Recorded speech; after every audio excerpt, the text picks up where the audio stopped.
matter of Neil Sylveste. Mr. Sylveste is before the court on complaint number 1211 CR 5992, stalking and intimidation of a witness during 6/21/2012 in the town of Lowell, come up with the element of particular matter. And I think this is one of the facts that we should be comforting us and also the revocation charge.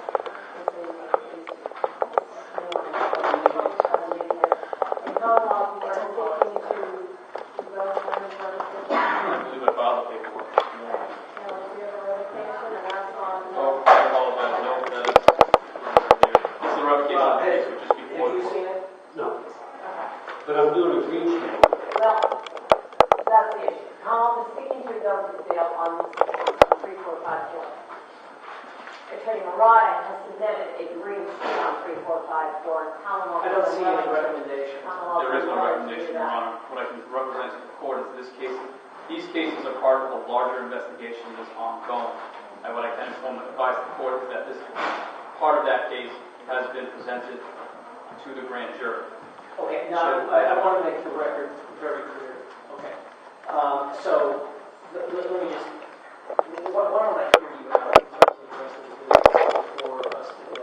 What else? All right, well, for every question we're explaining by one of the witnesses that you want to do. Okay, then there's a restraining order. Is that it? Okay, so we have a new case, 5992. On the restraining order. On the restraining order. Okay. Yes. All right. So I apologize. She's here on the restraining order. The only, yeah. Thank you. Okay. Okay, so with respect to the new charge, 5992, which was previously read, the court's going to enter a plea of not guilty in that regard. Probation, Mr. Sylveste eligible for appointed counsel on that? Yes, he is. Okay, and so we'll appoint Attorney Ron fee of $150 on the new charge. Now, I understand the Commonwealth is asking for bail on that charge. Yes. And we'll set that aside for a moment. Now, I have the Commonwealth's motion to revoke recognizance on 5992 based on the charge that we just arranged for Mr. Sylveste on. Yes, the open docket. I apologize. I don't know the docket number of that open matter. There are the 86 total counts. That's the case called seek revoke based on the new complaint. I believe that's 3454. Okay. All right. And in connection with that, Attorney Murata has submitted.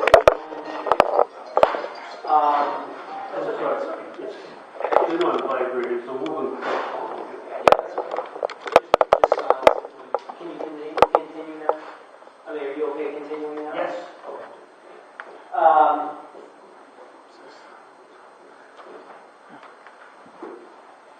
Now, the Commonwealth objects, I just want the record to be clear, that with respect to 3454 of 2012, the Commonwealth objects to the court entertaining a tender of plea at this time. At this point, Your Honor, yes. Okay. Could the Commonwealth then articulate the reasons why the court should not entertain a change of plea? At this point, Your Honor, as I previously mentioned, there's a new complaint which has just been issued, 5992, which involves the same victim involved in that case. There is a pending investigation going on at this time. I do expect that there's actually will be additional charges against Mr. Sylveste, which have not yet been completed as the investigation is open. They all involve the same victim who was here today on the restraining order. These matters have been referred to the Superior Court. There is currently a grand jury proceeding pending at this time, which involves the cases with the green sheet. The defendant... Okay. I just want to be clear. So with respect to 3454, has evidence relating to that case already been presented to a grand jury? Yes. And in support of the argument, I would suggest that Mr. Sylveste is asking for a limited time. There would be no prejudice at this point by delaying for Commonwealth to be either asking for a first date or a trial date on that matter, where he is seeking an 18-month commitment meaning it could be committed anyway, there's no prejudice to the court delaying at this point. Well, I mean, the prejudice, I suppose, would be that you're seeking to revoke bail in that case. As I would say, if Your Honor is inclined to this, it would be, yes. He is held on a cash bail on that matter anyway, which he has not posted. So I would suggest there would be no prejudice as he has been unable to post the bail up to this point in any event. We are simply seeking to revoke so that because of the zoo case as well as some additional reports which have been provided to the court that Mr. Sylveste poses a serious danger not only to the victim herself, but as well, I would suggest, the community at large and even himself. Okay, so there's $3,500 cash. Is that on all of these? On that, yes, on that case. 3, 4, 5. Right. That's the only case open right now. That's the case it's open. No, it's not. Well, I mean, see. Until we Right. just You're got looking it. for bail on a new matter, so they get bail. Okay, Attorney Morata, anything further? Okay, you want to just brief, and it kind of, everything wraps into the bill argument or whatever. In January, Well, if you could just address, my taking or not taking the position today. okay, you want to basically, from January until today, we have 10 or 11 court appearances, all on this case. And he, from January to June, he was, let me back up and try to do it chronologically. In January, he was arraigned and held in $2,500 yesterday. Okay. On what charge? On a charge of assault and battery. Okay. None of these cases. Foolish matter, second session. Okay. All right. And a restraining order was taken out on that. Okay. Then, that was January 19th. Okay. Then, bail was posted approximately 2 weeks later by the alleged victim.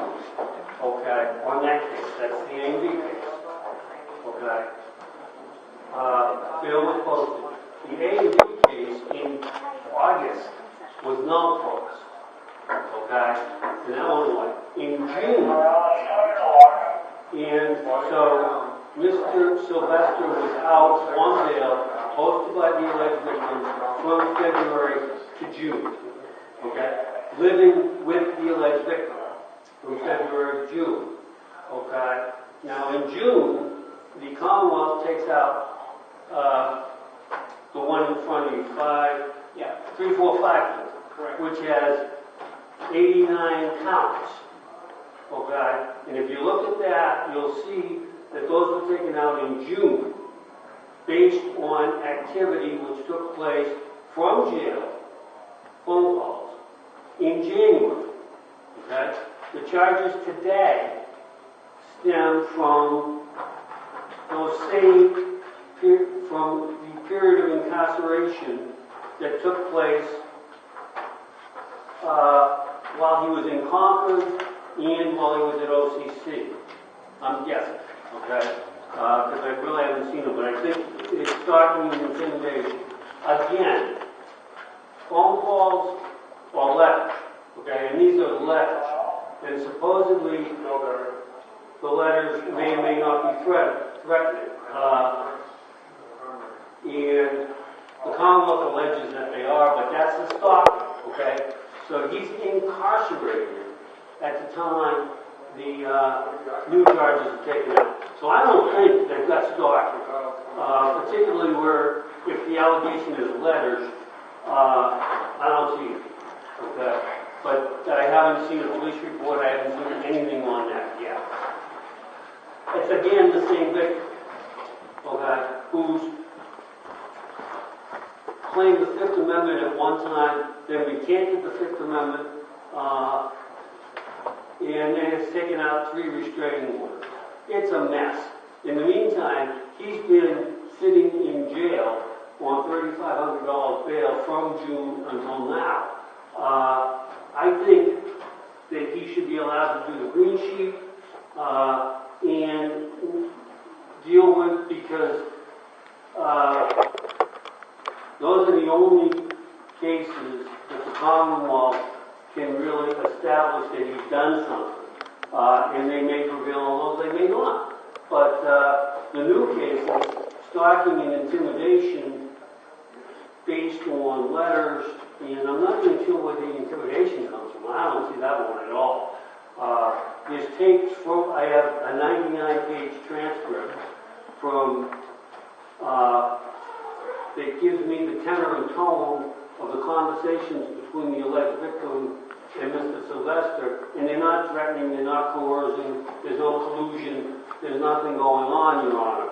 So, I'm not sure how they're going to present this and indict it, but they say they've already started to indict it. It's been from January. They've had 10 months so far. He's not been indicted. It's all the same circumstances based on his being, while he's been incarcerated, which doesn't make any sense. When he was free, he's supposedly a real danger to everybody. From January to June, he was living with the alleged victim. No new charges, and at that point in time, he was living with him, so there was no physical confrontation, there was nothing from January to June. And when he got incarcerated in June, that's when they brought forward the other charges. The restraining order was in place for a short time in June, and then it was disbanded. And again, there was contact between the alleged victim and Mr. Sylveste.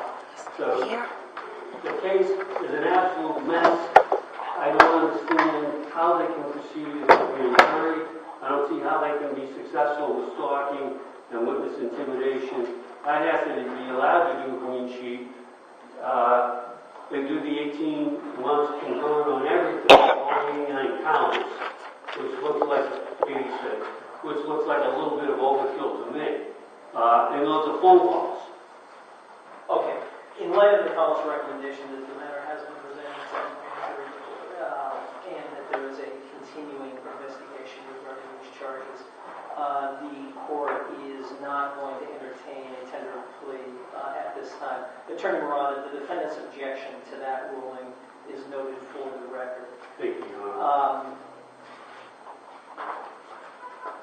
So that brings us to the bail question. Yes, Your Honor. And we've sort of done this in the opposite order. Can I hear the Commonwealth's reasons for Yes, Your Honor. bail? The Commonwealth would... And keep in mind that I've heard Yes. a lot. So this will be on the pending charge, Your Honor. Yeah. Commonwealth will be asking the court to impose a $50,000 cash bail and the Commonwealth's motion to revoke the new charges, Your Honor. As reasons, therefore, the Commonwealth states the defendant, when he was arraigned on docket 3454, was provided bail warrant. The facts contained on the new charge arise out of a Lowell police report dated August 23rd. On or about August 23rd, 2012, the Middlesex District Attorney's Office was contacted by the alleged victim in this matter, who had indicated that she had received multiple letters from the defendant containing various threats, as well as an anger tone. Specifically, the defendant sent the victim, in this case, a letter containing two metal pins, two K-bar pins, which had been surgically implanted in the defendant's hand.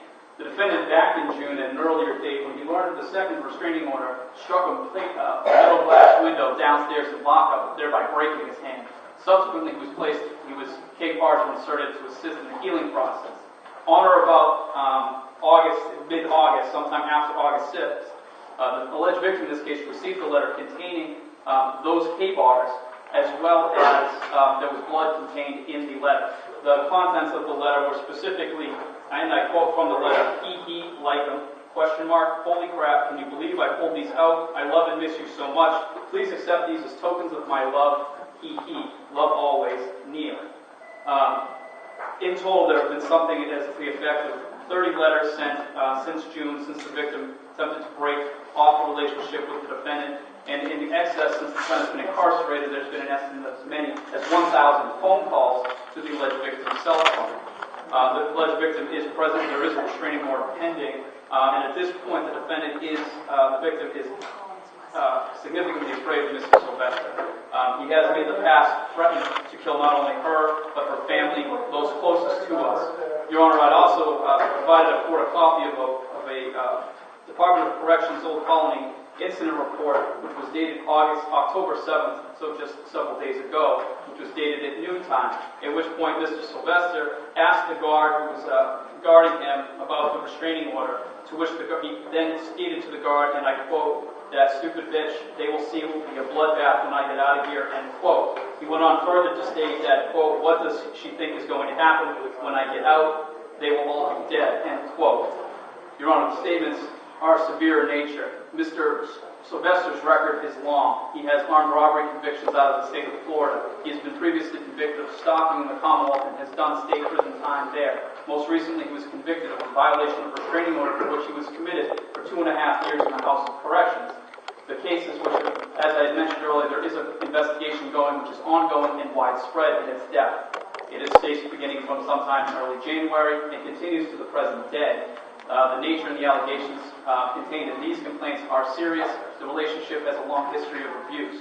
The defendant has every impetus to flee, as he's provided with the Florida Probation Department. He lives in New Hampton, New Hampshire. He is out of state.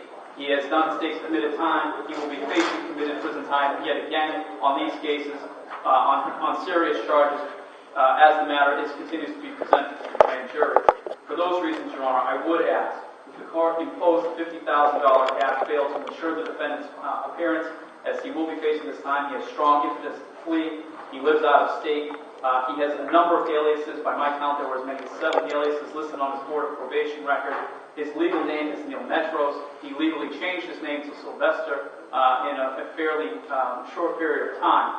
For those reasons, the cash bill is requested, and as I mentioned, I believe that there's probable cause, almost asserts there's probable cause, that this defendant poses a severe and significant danger to the alleged victim in this case, Ms. Emerson, as well as himself, and as to the community at large, should he be released. For those reasons, I would ask that the cash bill be imposed and that the Commonwealth's motion to revoke be allowed. Attorney Morado, we sort of did this in the opposite way, because I heard your argument. Anything further? Just 2 things, Your Honor.